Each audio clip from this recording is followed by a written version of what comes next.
Hi everyone, hope you're doing well from wherever you're watching this channel, depending on your time zone. Now finally, former President Mwai Kibaki has been laid to rest in peace. William Ruto, who happened to be the deputy president, got a chance to speak. And there are remarks that Ruto made, of which to me, it was unnecessary, it was not adding up, it was not making sense. Because according to Ruto, he's saying that after this August election, we will not necessarily need to have a handshake if really we want to respect President Mwai Kibaki, who has just been laid to rest. I can attest, and I am a witness, and I can bear testimony that Mwai Kibaki is the father of modern day Kenya. And therefore, it is befitting that we celebrate his life and we learn lessons from him.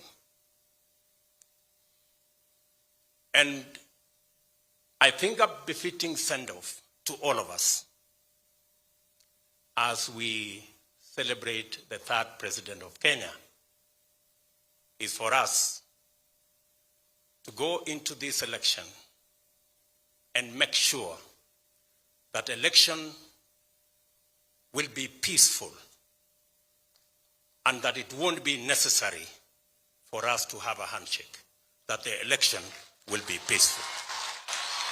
I think we owe it to President Mwai Kibaki as we send him off.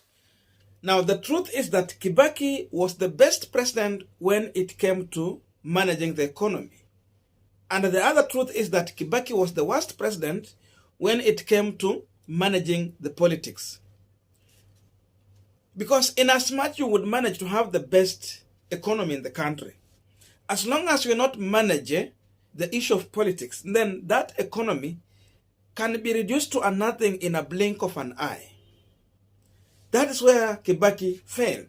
Because even when Kibaki was forming the first government, Kibaki agreed with Raila Odinga. Of course, he was supposed to make him the prime minister. We know the whole work Raila Odinga did. Besides the endorsement, he was on ground campaigning. But after Kibaki becoming the president, there are cartels who came in to manage Kibaki and sidelined Raila Amolo Odinga. So in that way, Kibaki allowed these people to lead him. And he did not fulfill the agreement he had with Raila Odinga to making him the prime minister. And of course, as a human being and a politician, you have to have plan B if you have been betrayed. Just the same way William Ruto had plan B after Uhuru Kenyatta betrayed him. So Raila planned on how now to win the election and become the president with another team because he felt Kibaki has betrayed him. And that's how we landed to 2007, 2008.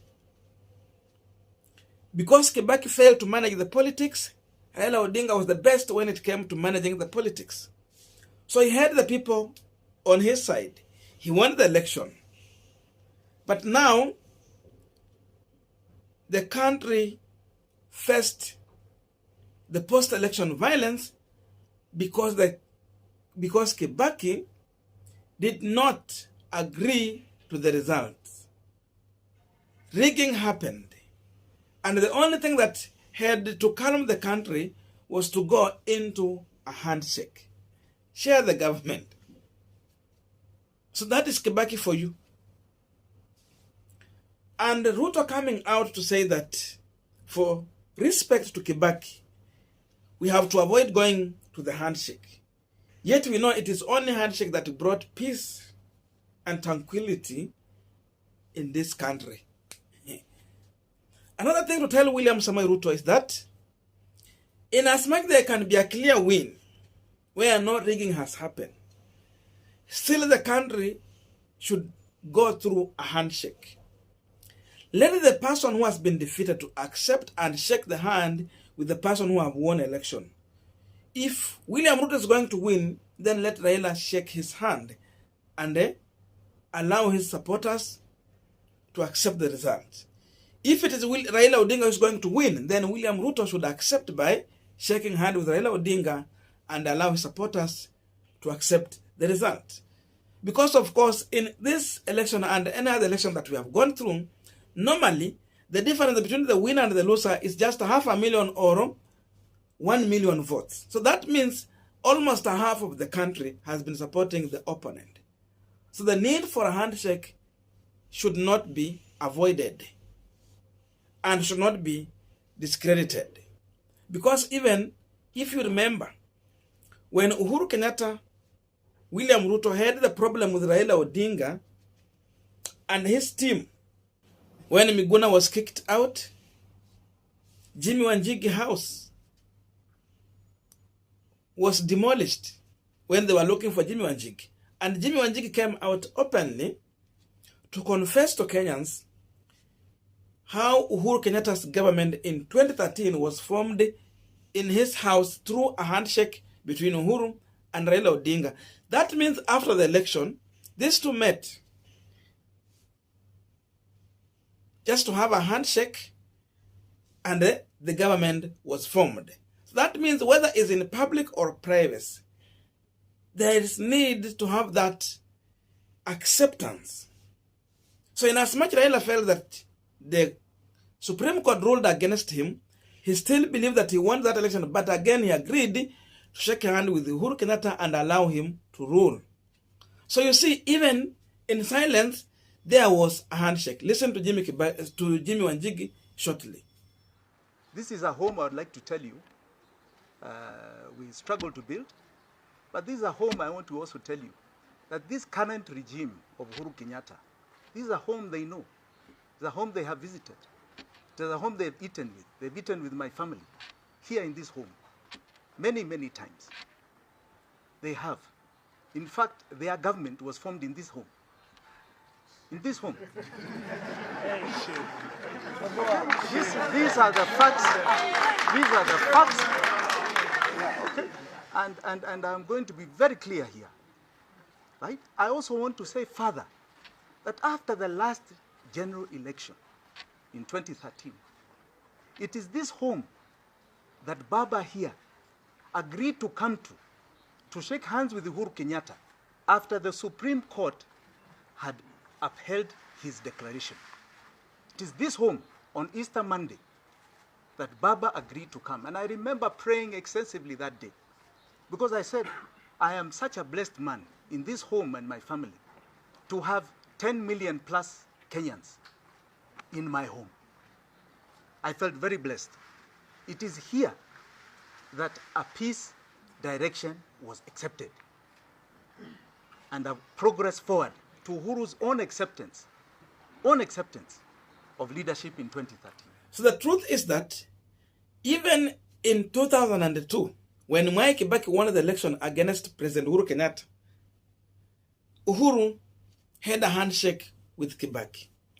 That's why when Kibaki was seeking for the second term in office, Uhuru accepted to work with Mwai Kibaki because they had a handshake. So you see, acceptance is very important. Even if your opponent has won through the ballot, a handshake is just important for the country and for the peace of the nation. So if Ruto is saying that 2022 general election would necessarily not need to have a handshake,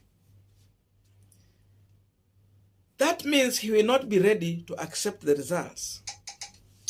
This is what Kenyans can read into this issue. And refusing to accept the results, then he would need maybe to form a parallel government if he will not be sworn in. Refusing means there is another person who has won that election or who has been declared the winner. And you see, even in 2007, they are going back. Some of the headliners who were stopping Raila Odinga from having a handshake with Mwai Kibaki, it was William Ruto. So you see, what he speaks, maybe Ruto is speaking the real colors of William Samoei Ruto. Because even in 2007, he was refusing and trying to stop Raila Odinga to have a handshake with Mwai Kibaki. So what could Kenyans anticipate if Raila was going to refuse to have a handshake with Mwai Kibaki when the country was really burning? Look at that. So handshake is just very important after an election. And again, all of us understand the journey that led to the handshake between Uhuru Kenyatta, William Ruto. The truth is that, Uhuru Kenyatta and President Uhuru Kenyatta. So the truth is that, na watu muliona vile Maraga alirule that election. It was clear NASA won the election. But these two were not ready to quit and hand over the power. And so, there was no way they were going to rule freely and run the economy properly unless justice has been served. And because they did not, then the only way to rule it was through to embrace Raila Odinga, call for a handshake, and work together. Something that William Ruto refused. Even after robbing someone victory, you still want to refuse this person coming to a handshake. You can look into this issue and understand really where there is a right person who has Kenyan people at the heart and the person who is after personal interest. So you can see the difference between these two leaders.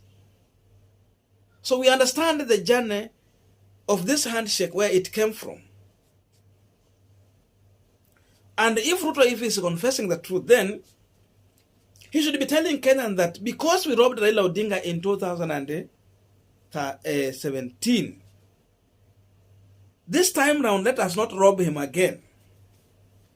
If you want to speak the truth.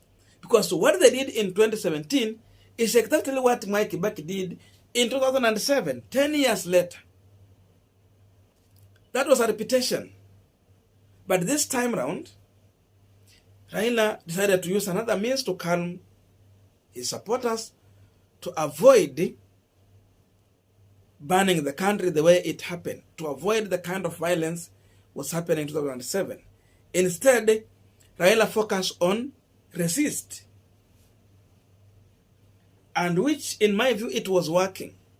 Because there was no way Uhuru was going to rule in a country where economy is not doing and the people are resisting everything from him, rather than calling for a fight. So handshake, in my view, it is inevitable if we need to have a country that's going to thrive. So the best thing to do is to avoid the mistake that happened in 2007 and 2017. That is what Ruto should be telling Kenyans, in my own thinking. Otherwise, the rest is PR, and he might be crying because he knows he might not win this election, because of course he's expecting to have vote from Mount Kenya region, and seemingly Uhuru is going to reduce his numbers to bring to Azimio. Then he will have Rift Valley, but again Western, he can only get some few votes if he make Mudavadi his running mate. Anything less than that, there's no votes from Western region. I don't know what to think about this, but that's my view concerning William Samoei Ruto remarks on the upcoming general election. So let us meet in the comment section to have a continuation of this conversation. Otherwise, thank you so much for listening to me up to this far. May good God bless you, and see you in our next video.